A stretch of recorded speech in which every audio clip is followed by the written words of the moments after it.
Welcome to Know Better, Do Better, presented by RX Physical Therapy, where we talk to local healthcare and fitness professionals about all things injury, recovery, health, fitness, and training. I really enjoyed your kettlebell course, the workshop, because I'm always trying to pick up new tips and tricks. So thanks. It was so nice to have you. Obviously, you are skilled. You've done a lot of your research. Yeah, I mean, thank you, first of all, but I've been practicing for a pretty long time. I've probably been playing with kettlebells for a decade. So nice. Yeah, so I've been at it, and you know how it goes. It's a long journey. You start Have you seen a change in how kettlebells are taught and like how they're programmed in the last 10 years? I think you're starting to see them more frequently, more than anything. You're just starting to see them a lot more mainstream, which I think is great. They're one of the most versatile tools. Yeah. So I think it's great to see them more mainstream. But as far as how they're taught, I don't know. I think you're starting to see the emergence of hard style versus kettlebell sport. Yeah. Which is kind of neat because it's cool to see the two different styles and how there's efficiency versus power, I guess, is probably like the easiest way to talk about the two, right? Yeah, definitely. Yeah, it's the difference. Yeah. What about you? Have you seen a huge change? Or I have probably mostly because I'm in the RKC, and I've just seen a huge movement probably within the last 2 or 3 years. And I've noticed that there's been a huge movement from, how the RKC used to be taught, and now it's kind of taught more in like an athletic development kind of way. It's really cool. And I think it's super applicable for both athletes and also adults. And I just see it's versatile in that way. It's also versatile in just like getting adults to create, tension and power. And it's not just like burn calories and, get a good workout anymore. It's like it's gotten so much more intentional, I guess, is what I'm trying to say. Yeah, well, you make a really interesting point about getting adults to find tension. Yeah. I find that the aging populations now are so weak and brittle. And I'm really curious about how our generation is going to be when they get to that stage. Because I feel like strength training and nutrition and like just active lifestyle in general seems to be a lot more important. Yeah. So I'm curious if we're going to have less broken hips and less falls and things like that, because people are going to stay stronger and active longer into their lives. I would hope so. I would hope so. Nowhere to go but up, right? Ain't that the truth? Yeah. But you know what, like also what I find interesting is I'm from Pennsylvania, like not really the center of Pennsylvania, but and the attitude is so drastically different, like from where I'm from. And I drive 2 hours, northeast, and it's like a completely different attitude here. So like, I wonder like how much that is spreading across the country, or if we're just like in a bubble here, like, yeah. I know that we have a Whole Foods 1 mile this way and a Whole Foods 1 mile this way. And there are like a ton of gyms and they're all pretty good, and I just hope that it's like that everywhere, at least sort of. So I've lived in a lot of different areas at this point, and I would say like the more densely populated areas, you're seeing that more and more frequently. Yeah. And I think as you get a little bit more rural, you see it a little bit less. And I think it's just, I wonder if it's just like the lifestyle, the access to that type of education or that type of training, or just the ability to make a business successful with that type of business model with so few people. So I don't know, but you said you're from Pennsylvania. How did you end up in Jersey? How did you end up coaching at DFIT? So I went to the University of Delaware, and everybody that I knew was like, and I'm exaggerating sort of, but almost everybody that I knew is like from New Jersey and Long Island and anywhere else but Pennsylvania. And so like naturally after college, everybody moved to New York City. So I had to do what everybody else was doing. So I moved to New York City too. And I started my job in the city. And I met my husband, and then we just, got married and then moved to the burbs. And that's kind of how we ended up in New Jersey. Yeah. We just followed our friends. You didn't start out in fitness, right? I didn't know. So it's funny. My origin story is I always, I fell in love with movement. So I started as an unathletic kid and I tried everything because that's what you do when you're a kid, softball, basketball, whatever, all those things. And I was not good at any of them. And then this dance studio opened in my town, very tiny. And I loved it. And I felt really good about it. And it was the first time that I ever like I always wanted to move. I always wanted to be really good at stuff. I don't know where that came from, but I was never good enough to like get any time doing it. Like I just felt like uncoordinated and silly. And then I found dance and I just loved it. And then I fell in love with movement as a result.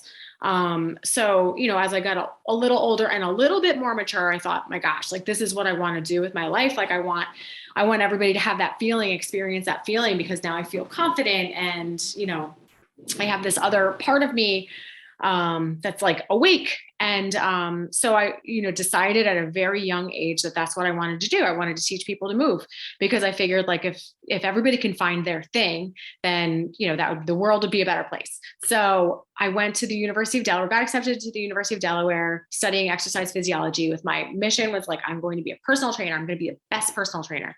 And then I graduated college, and people were like, well, okay, that's great. What are you going to do for money though? And this was in 2002 that I graduated in college, 20 years ago. Yikes.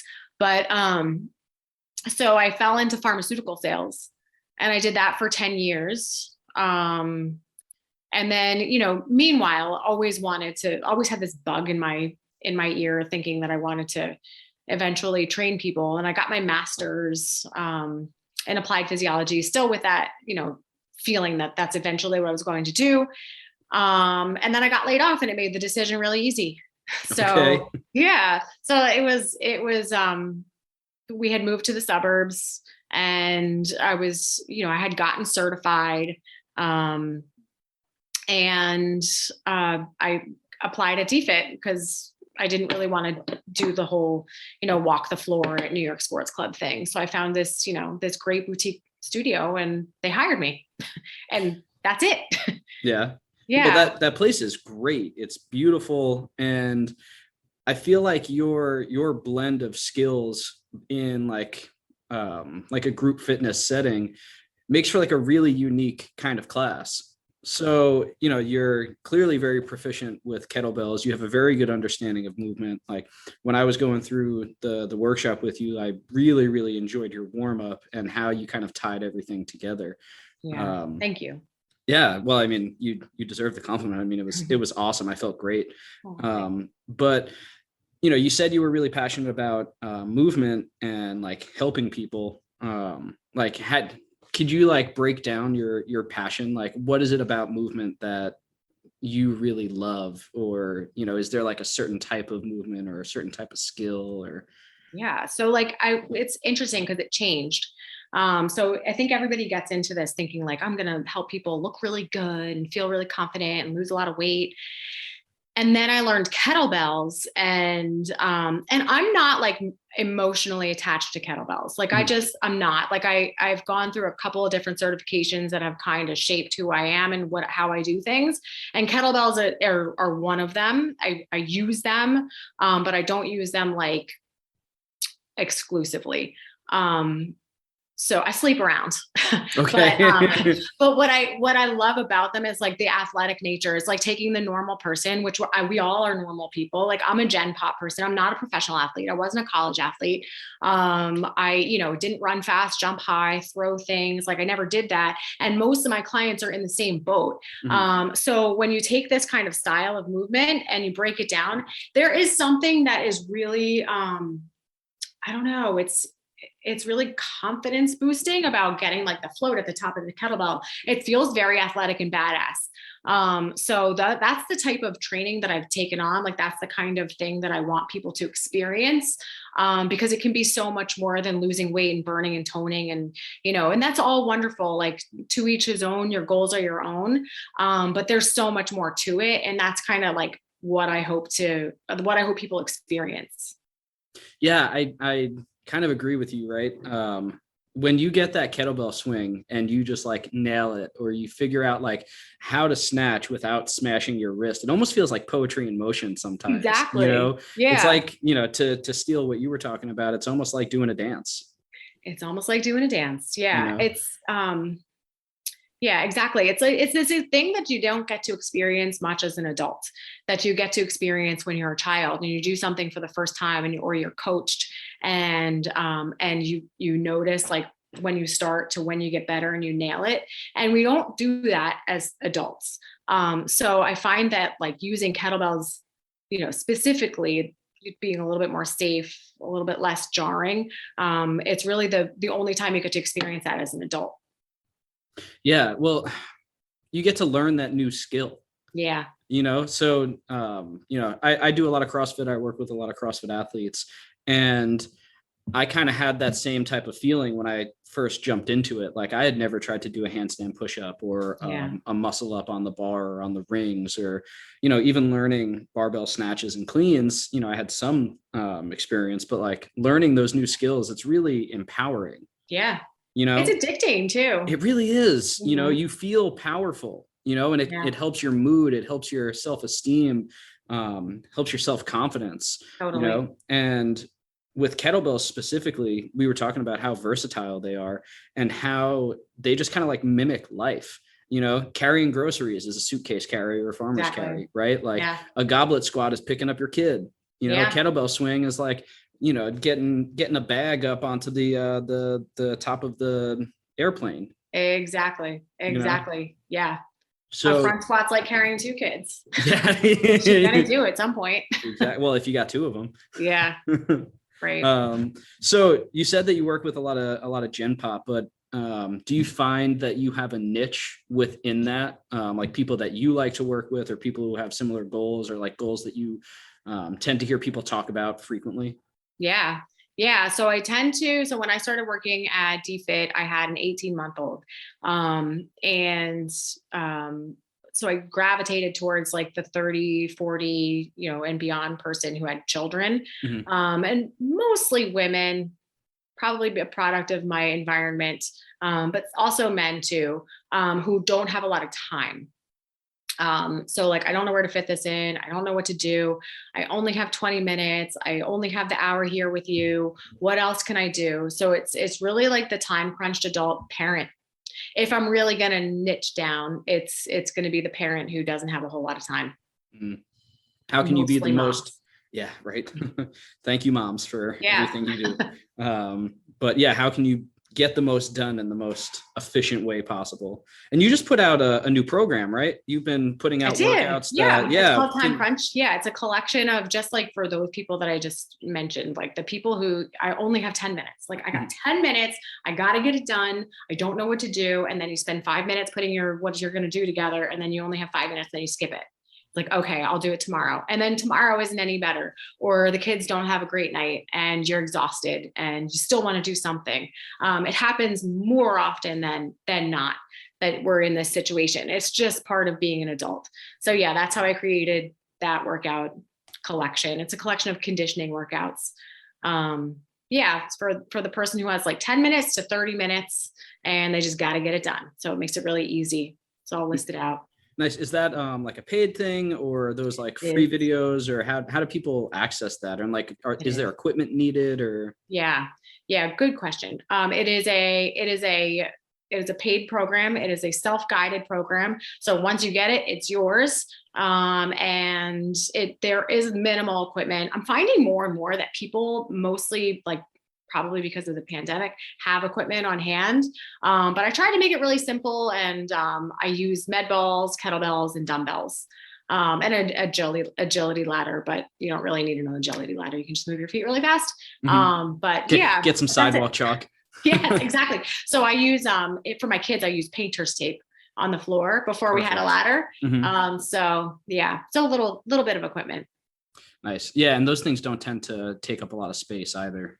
They don't take up a lot of space. And I think that when you're an adult and you don't have much time, the time that it takes to get to the gym is like that eats into your workout time, right? Mhm. So like I work at a gym, like obviously I'm all for people going to gyms. But it is helpful to have equipment at home just for those, when you're off of your program or when you just can't make it, or it's beautiful outside and the baby's napping and I'm just going to run outside and do a quick 20 minutes. So I do find that, so that's why I kind of included equipment, because I think it's important to have it in your home at this point. Yeah, I agree. I mean, there's a ton that you can do with body weight training, gymnastics type stuff. But, if you don't have some sort of like external resistance, it's really tough to get really strong. Yeah, it is. I agree. Yeah. I kind of like had it with body weight stuff. I mean, the gymnastics training and it's all wonderful, but it's like, it just takes me back to lockdown and I'm like, yeah. Yeah, exactly. How many jumping air squats and push-ups can I do at this point? Like, yeah. And I don't want to do another sit-up ever again. Like I'm just over it. Exactly. Yeah, but like, what are the classes like at DFIT? It seems like there's a couple of there's a couple of different types of classes, and like each coach seems to have their own type of style. Or so one of something that's unique about DFIT is that we are encouraged to play to our strengths as instructors. So if you're a kickboxing person, there's a place for you. If you're a kettlebell athletic movement type of person, there's a place for you. If you're a cycling instructor, there's a place for you. If you've got a Pilates background, there's a place for you. So we kind of, we take the needs of our clients and what people say they want, and we develop group classes out of those things, things that are accessible to lots of people, that are conducive to a group class. So offerings are kind of all over the place. What are the classes that you teach? I teach a class called Ramped, which is circuit style, very simple strength training, circuit style, and then there's conditioning afterwards. So I went through a CFSD training, Mike Boyle. Love his stuff. I use a ton of it. So it's very much like his structure. So there's that, and then there's I teach another class called D Circuit 3.0, which is TRX, strength and then conditioning. So it's also circuit style. And then I teach a HIIT class called Elevated. And I think that's it. I think that's all I teach. Oh, that's it? Just something else. Right? Yeah. Mostly personal training and small group training though. Okay. And very much like Mike Boyle style, athletic, conditioning after, strength training. Very basic. Yeah. Well, basic is good. Basic is good. Basic works. That's the good stuff. Yeah. Do you hear a lot of, you said that you work with a lot of women, or women primarily.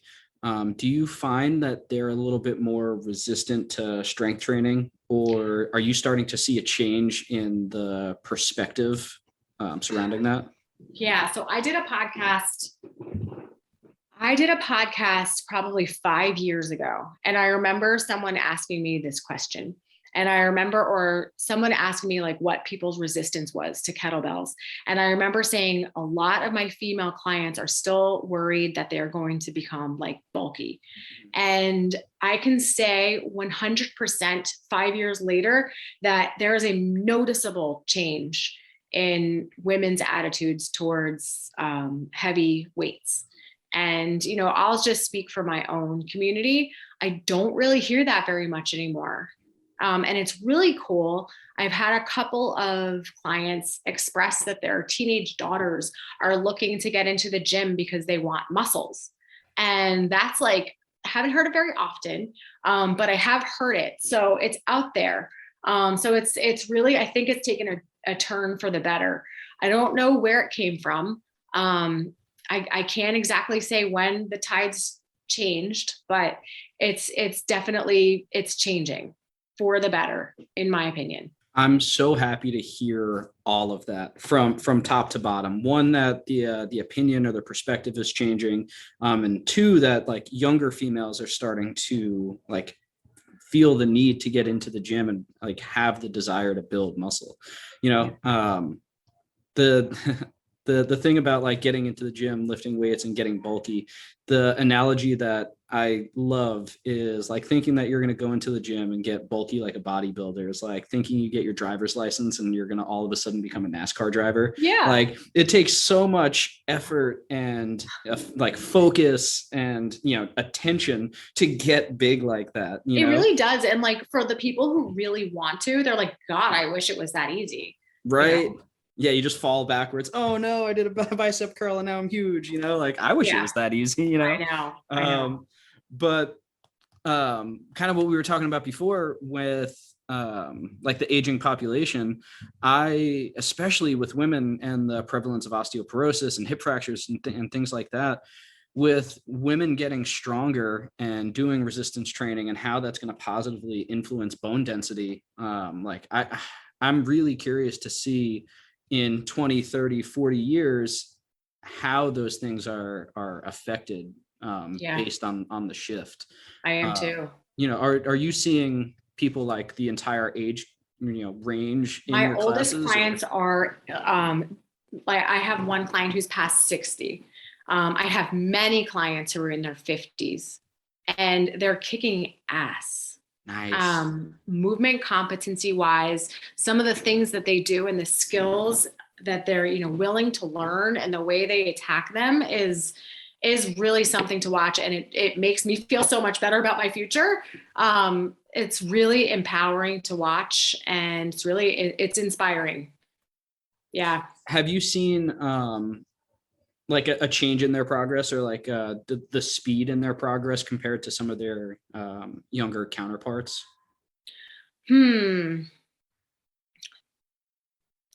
Probably. Like I think you get to an age, I think you get to like a level of maturity where you just know yourself so much more, like what you want so much more, and you really see like how this is going to impact your life. And like you see, I don't want to sound morbid, like you see your mortality or anything like that, but like you see what the future could look like. Right. So, and you realize that it's coming faster than you ever thought possible. And so I see, I see like people really want it past like 45, 50. People really want it. They really want the strength. They really want the power. They're willing to like go all out and attack things.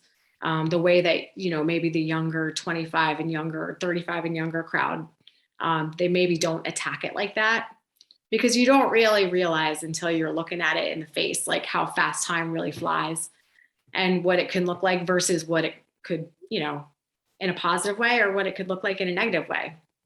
Yeah, it's a really good point. I have a couple of patients and clients that I work with right now who, 55 plus, and the commitment that they show is so much greater than some of the younger patients and clients that I have. I'm sure. The amount of time that they put in to moving better, feeling better, being stronger, being pain-free, and like working towards a specific goal is just so much more focused for them. Yeah. Which I think is really cool. Yeah. And nothing teaches you like the importance of strength training and like doing the right stuff more than like being injured, and like sometimes it takes that injury. Sometimes it takes getting past 45 or 50, like, and having that shoulder injury or the frozen shoulder or like whatever, to realize like, I can't, I can't do dumb stuff. I'm not invincible. My time. Yeah. Yeah, exactly. Yeah, that's true. I'm 32 right now, and yeah, I know, right? That's great. Yeah, 32 is a great year. Yeah, I'm almost done with it, but when's your birthday? August, end of August. So I'm not wishing for it yet. My birthday is at the end of the summer, and I always hated like being excited for my birthday because it always meant the summer was over and like I'm going back to school. I get that. Yeah. But now as an adult, it really doesn't matter. It's just another day. Doesn't matter. Yeah. Or like, I think I'm an adult. I don't know. I feel like an adult some days. Sometimes I feel like I'm 15 again. You could go either way. Yeah, exactly. But one of the things I always like to ask is, from your perspective, your philosophy on movement, your philosophy on training, or how you deal with clients or, you know, athletes, what do you think is unique about how you attack those types of scenarios, or your movement philosophy, training philosophy? Yeah.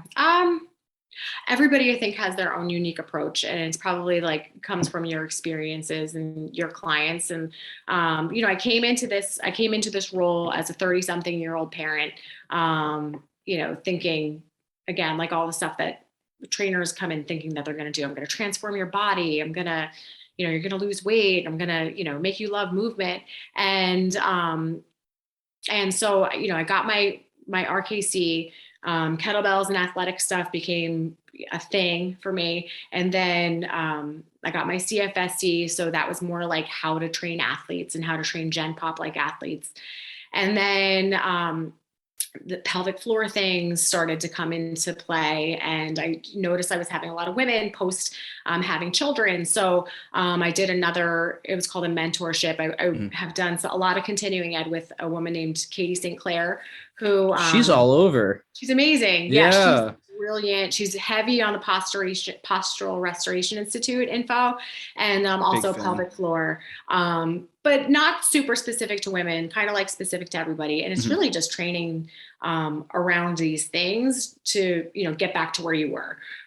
So here are these things, let's address them. Let's get back to where you were.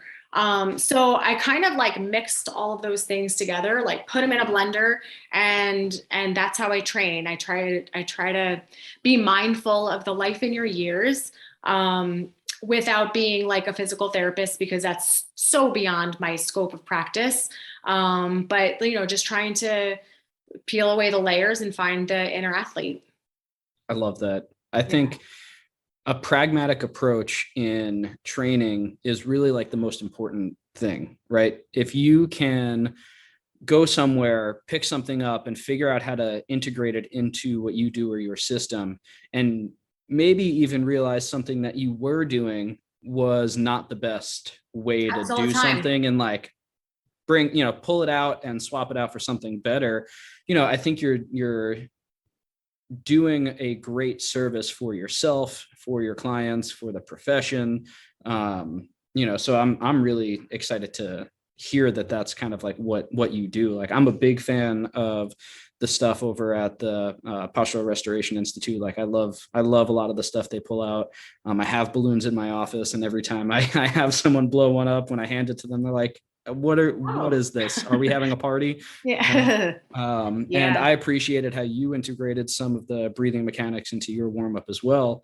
But how do you integrate some of the pelvic floor stuff?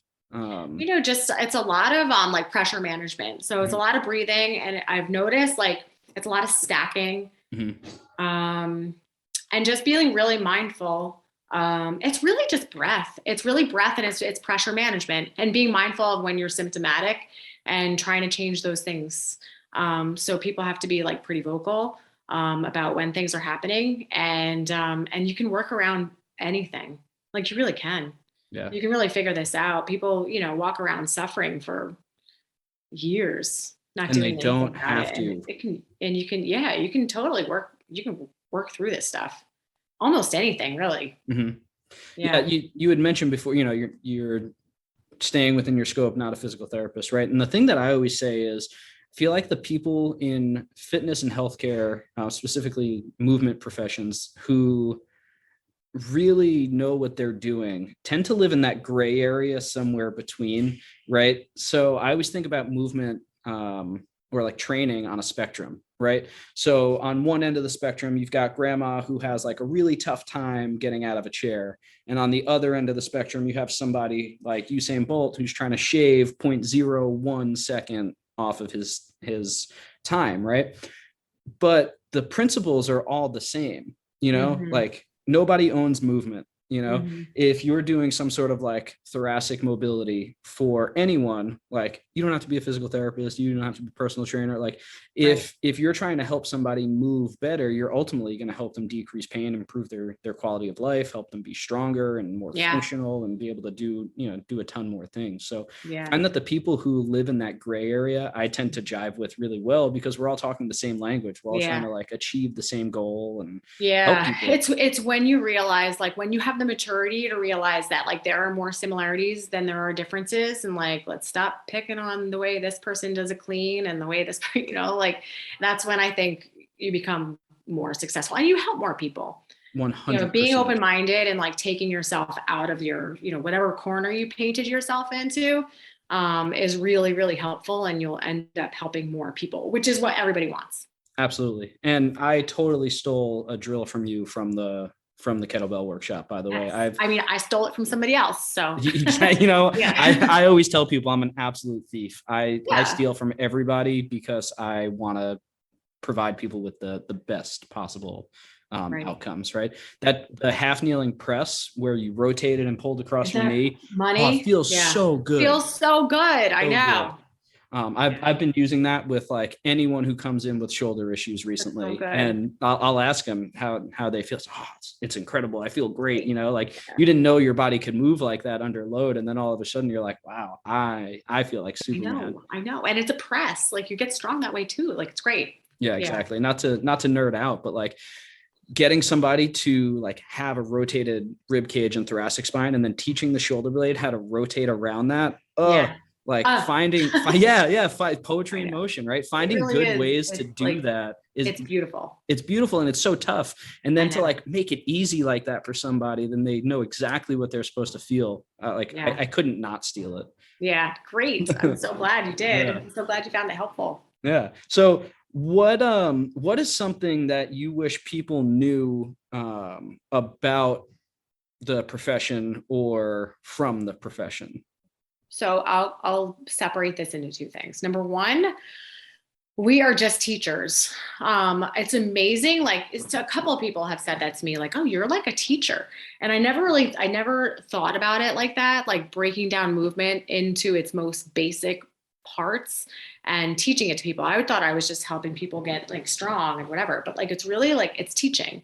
And it's like teaching any subject. And so that if somebody's looking to get into the profession, like expect to get really, really good at that.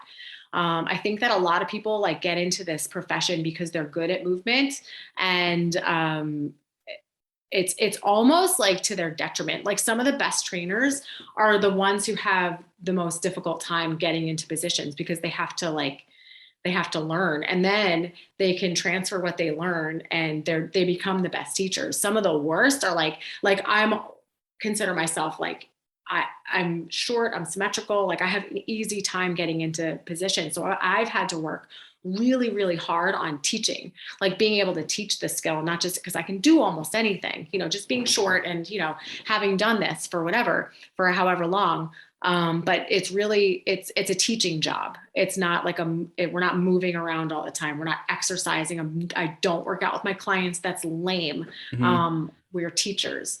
That's like if somebody is looking to get into this, but then also, like as a general, I wish like more people could do what we're doing right now. Like I'm not a CrossFit person. You do quite a bit of CrossFit. You do mace, you do kettlebells, you do, all of the things, and we can have a conversation, and it's like, it's okay. Like I wish that we could stop painting ourselves into these boxes. Like I am a kettlebell person, or I am a steel mace person, or I am an animal flow person, and I don't like the way this person breathes, and I'm only an aesthetics bodybuilder person. You guys are doing it wrong. Like if we just all can get along, like that would be really, really great for everybody. Wouldn't that be? Oh yeah. Yeah, and we can steal things from each other too. It's so true, because all we're gonna do is make everybody better. Yeah. Everybody's going to get better. If you're a pragmatist, you're going to make everybody better, including yourself. Yeah. I agree. Man. Well, I appreciate everything you said. And I tend to agree with you. I mean, like we're communicators and educators, and that's like really what we have to do. But for everybody who's listening, where can they find you? Where can they get access to your program? What's the program called again? I'm sorry. The program is called Time Crunch. It's called Time Crunch. You can find it. It lives on my Instagram, which is also where I live when I'm not in the gym. I mean, I'm also a parent, so, I don't live on social media all the time, but that's where all my content is. All of my content is on Instagram, and my username is rcat51. RKAT51. And I work at DFit in Montclair exclusively. That's the only place you're going to find me in person. And yeah, I teach adults and small groups and all kinds of things there. And those are the only two places you're going to find me. Awesome, Jim. Awesome coach. Thank you. Becky, thank you so much for taking the time to sit down with me. I appreciate it. Thank you. And I hope to have you on again and take some more of your workshops. Yeah, same. I gotta get myself to yours. Yeah, well, kipping workshop coming up this month at the end of the month. So cool. maybe we'll see you there. That'd be awesome. But everybody who's listening, thank you and have a good one. Thank you.